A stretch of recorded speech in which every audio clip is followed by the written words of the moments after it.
வணக்கம் மக்களே, welcome back to நேற்று இன்று நாளை. நம்ம சேனலுக்கு ஃபர்ஸ்ட் டைம் வரீங்கன்னா மறக்காமல் சப்ஸ்கிரைப் பண்ணுங்கள். Let's get started. ஆஸ்ட்ரிச் முட்டை மாதிரி இருக்கிற இந்த உருண்டை என்னன்னு யோசிக்கிறீங்களா? பெருசாக ஒன்றும் இல்லைங்க. நம்ம எப்போவுமே சாப்பிட்ற பிடி கொழுக்கட்டையை இன்னும் கொஞ்சம் ஹெல்த்தியாக ஆக்கிறதுக்காக உளுந்து போட்டு பண்ணுற உளுந்து பிடி கொழுக்கட்டை.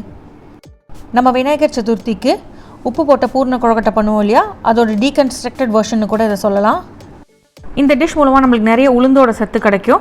அப்படியே லைட்டாக மேலே மிளகாய் பொடி தூவி கூட சாப்பிட்லாம். இல்லைனா சாம்பார், சட்னி, கொட்ஸு எது இருக்கோ அதை தொட்டு சாப்பிட்லாம்.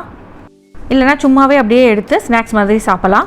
இப்போ இந்த ரெசிபி எப்படி பண்ணலாங்கிறத பார்த்துடலாம். முதல்ல நான் 1 கப் உளுத்தம் பருப்பை ஒரு மணி நேரத்துக்கு ஊற வச்சுருக்கேன். ஊற வச்ச உளுத்தம் பருப்புலேருந்து தண்ணியை நல்லா வடிச்சிட்டு நம்ம உளுந்தை மட்டும் எடுத்து மிக்ஸி ஜாரில் போட்டு கொரன்னு அரைச்சி எடுத்துக்க போகிறோம். உளுந்து கூடவே நான் காரத்துக்கு 3 பச்சை மிளகாய், 1 டேபிள் ஸ்பூன் இஞ்சி, கொஞ்சமாக உப்பு சேர்த்துக்கிறேன். இதை நீங்கள் வதக்கி சாப்பிட்டீங்கன்னா அப்படியே அந்த பூர்ணம் மாதிரியே இருக்கும். அடுத்ததாக அரைச்சி இந்த உளுந்து மிக்சரை நம்ம நல்லா வதக்கிக்க போகிறோம். ஒரு கடாயில் 2 டேபிள் ஸ்பூன் எண்ணெய் சேர்த்துட்டு நல்லா சூடு பண்ணிக்கோங்க. எண்ணெய் சூடானதுக்கப்புறம் நம்ம அரைச்சி அந்த உளுந்து விழுதை சேர்த்துட்டு நம்ம நல்லா வதக்கிக்கலாம். உளுந்தில் பேசிக்கலி ஒரு பச்சை வாசனை இருக்கும். அது இந்த மாதிரி வதக்கும் போது நம்மளுக்கு சீக்கிரமே போயிடும். இதை இன்னும் ஹெல்த்தி ஆக்கிறதுக்கு இந்த அரைச்ச உளுத்தம்பருப்பு விழுதை இட்லி தட்டில் வச்சுட்டு நீங்கள் வேக வச்சு எடுத்ததுக்கப்புறமா அப்படியே உதுத்து விட்டிங்கன்னா போதும். நீங்கள் கலரை இது பந்து மாதிரி வரும். அந்த மாதிரி வரும்போது அடுப்பை ஆஃப் பண்ணிவிடுங்க. இந்த மிக்சர் நல்லா ஆறட்டும். ஆறுனதுக்கப்புறம் நம்ம உதுத்து விட்டுக்கலாம். அடுத்ததாக கொழுக்கட்டையோட பைண்டிங்காக நம்ம ஒரு ஸ்டெப் பண்ண போகிறோம். அதாவது 3/4 கப் அரிசி மாவு ஒரு பவுலில் எடுத்துக்கோங்க. 1 கப் தண்ணி சேர்த்துட்டு நல்லா டைல்யூட் பண்ணி விடுங்க. கட்டி உருண்டைகள் இல்லாதபடி பீட் பண்ணி அதை தனியாக எடுத்து வச்சுடுங்க. இதை நம்ம அப்புறமா கொழுக்கட்டையில் சேர்த்துக்க போகிறோம். ஒரு கடாயில் 4-5 டேபிள் ஸ்பூன் எண்ணெய் சேர்த்துட்டு சூடு பண்ணிக்கோங்க. எண்ணெய் நல்லா சூடானதுக்கப்புறமா 1/2 டீஸ்பூன் அளவுக்கு கடுகு, 1/2 டீஸ்பூன் அளவுக்கு ஜீரகம் சேர்த்துக்கலாம். கடுகு நல்லா வெடிக்கட்டும், ஜீரகம் நல்லா பொரியட்டும். பொரிஞ்சதுக்கப்புறமா 1 டேபிள் ஸ்பூன் அளவுக்கு கடலைப்பருப்பு, உளுத்தம் பருப்பு, அதுக்கப்புறம் ஒரு கைப்பிடி அளவுக்கு கருவேப்பிலை சேர்த்துக்கலாம்.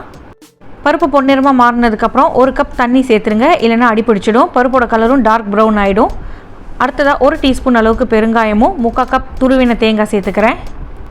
தேங்காய் சேர்த்ததுக்கப்புறம் நல்லா கலந்து விட்டுருங்க. இப்போ நம்ம கரைச்சி வச்சோம் இல்லையா அரிசி மாவு தண்ணி மிக்சரை, அதை சேர்த்துக்கலாம். இந்த அரிசி மாவு மிக்சர் சேர்த்தோடனே அடுப்பை சிம்மில் வச்சுடுங்க. இல்லைனா நல்லா கொதித்து திக்காய் அடி பிடிச்சிடும்.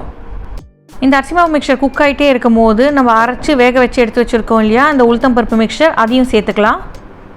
முடிஞ்ச அளவுக்கு ஊற்று விட்டு போடுங்க.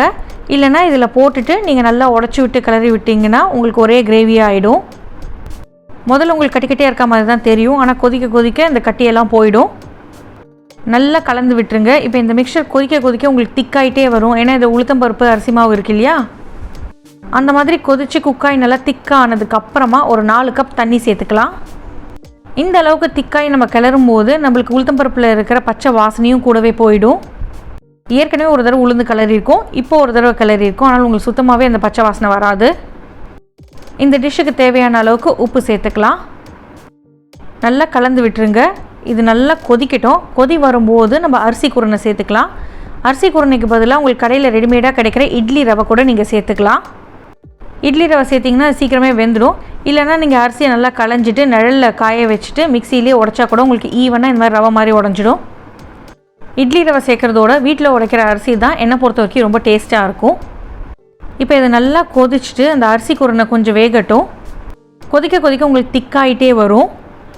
அதே மாதிரி அரிசி ரவை கொட்டின உடனே கிளறிட்டே இருங்க. இல்லைனா அது நல்லா கட்டி உருண்டைகள் சேர்ந்துடும். கடைசியாக ஒரு கைப்பிடி அளவுக்கு பொடியாக நறுக்கின கொத்தமல்லி இலைகளை தூவி விட்டுக்கலாம். இது ஆற உங்களுக்கு இன்னும் நல்லா திக்காயிடும். அதாவது உருண்டை பிடிக்கிற பதத்துக்கு வந்தால் போதும். நீங்கள் அடுப்பை ஆஃப் பண்ணிடலாம். அடுப்பை ஆஃப் பண்ணிவிட்டு இதை நல்லா ஆற விட்டுருங்க. ஆறுனதுக்கப்புறமா நல்லா மிக்ஸ் பண்ணிவிட்டு நம்ம உருண்டை பிடிக்க போகிறோம். உருண்டை பிடிக்கிறதுக்கு முன்னாடி எதில் நீங்கள் வேக வைக்க போகிறீங்களோ அந்த தட்டில் ஃபுல்லாக எண்ணெய் தேய்ச்சிடுங்க. அதுக்கப்புறம் உங்கள் கையிலையும் நல்லா எண்ணெய் தடவிக்கோங்க. அப்போ தான் ஒட்டாமல் வரும். உங்களுக்கு எவ்வளோ பெருசாக வேணுமோ அவ்வளோ பெருசாக பண்ணிக்கலாம். நான் கொஞ்சம் நல்லா பெருசாகவே பண்ணியிருந்தேன். ஒரு பந்து அளவுக்கு மாவு எடுத்துகிட்டு நல்லா உருட்டிக்கோங்க கையில் வச்சு. அதுக்கப்புறம் நீங்கள் ஃபிங்கர்ஸ் வச்சு ப்ரெஸ் பண்ணிங்கன்னா ஒரு சிலிண்ட்ரிக்கல் ஷேப்புக்கு வந்துடும். சில பேர் இதை உருண்டையாகவும் பண்ணுவாங்க, சில பேர் சிலிண்ட்ரிக்கல் ஷேப்பில் பண்ணுவாங்க. உங்களுக்கு எது பிடிக்குமோ அதை நீங்கள் ஃபாலோ பண்ணிக்கோங்க. நீங்கள் இட்லி தட்டிலையோ இடியாப்ப தட்டிலையோ வைக்கும் போது கச்சன்னு வைக்காதீங்க. ஓவராக க்ரௌட் பண்ணிங்கன்னா உங்களுக்கு கொழுக்கட்டை உடஞ்சி போயிடும். கொழுக்கட்டையெல்லாம் நல்லா பிளேட்டில் அரேஞ்ச் பண்ணிவிட்டு நம்ம குக்கரோ இட்லி குக்கரோ எதில் ஸ்டீம் பண்ண போகிறீங்களோ அதில் வச்சுட்டு ஒரு 10லேருந்து 12 நிமிஷம் ஸ்டீம் பண்ணி எடுத்துக்க போகிறோம். கிளறும் போதே அரிசி கொஞ்சம் குக் ஆகிடுச்சு.